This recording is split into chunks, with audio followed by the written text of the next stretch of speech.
হারতে হারতে কার্যত দেওয়ালে পিঠ ঢেকে গিয়েছে কেকেআরের। প্লে অফের স্বপ্ন ক্রমশ দূরে সরে যাচ্ছে। এই অবস্থায় কামব্যাক করতে যে মানসিকতা দরকার সেটারই যেন বড্ড অভাব নাইট শিবিরে। কোথায় হুঙ্কার দেবে তা নয়। কেকেআরের মেন্টর ডোয়েন ব্রাভো বলেন, ব্যাটাররা নাকি আত্মবিশ্বাসের অভাবে ভুগছেন। ৮ ম্যাচে মাত্র ৬ পয়েন্ট নাইট রাইডার্সের। লিগ টেবিলে পড়ে আছে সপ্তম স্থানে। ঘরের মাঠ ইডেনে গুজরাটের বিরুদ্ধে ৩৯ রানের ধাক্কায় বেসামাল নাইট ব্রিগেড। রান তারা করতে নেমে রঘুবংশী ছাড়া কারো স্ট্রাইক রেট ১৫০-র ওপর নয়। কখনো দেখে মনে হয়নি দলটা ১৯৯ রান তারা করতে নেমেছে। সেটা স্বীকার করে নিচ্ছেন ব্রাভো। কিন্তু কেন এই দুরবস্থা? নাইট মেন্টরের বক্তব্য, আমরা ভালো ব্যাট করতে পারিনি, এটাই বাস্তব।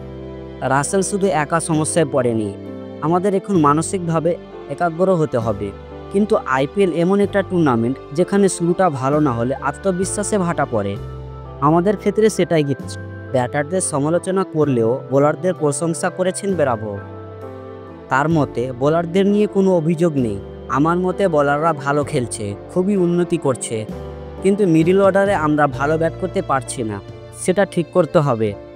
তবে টসে জিতে কেন রান তাড়ার সিদ্ধান্ত নিলেন তা নিয়ে প্রশ্ন উঠেছে।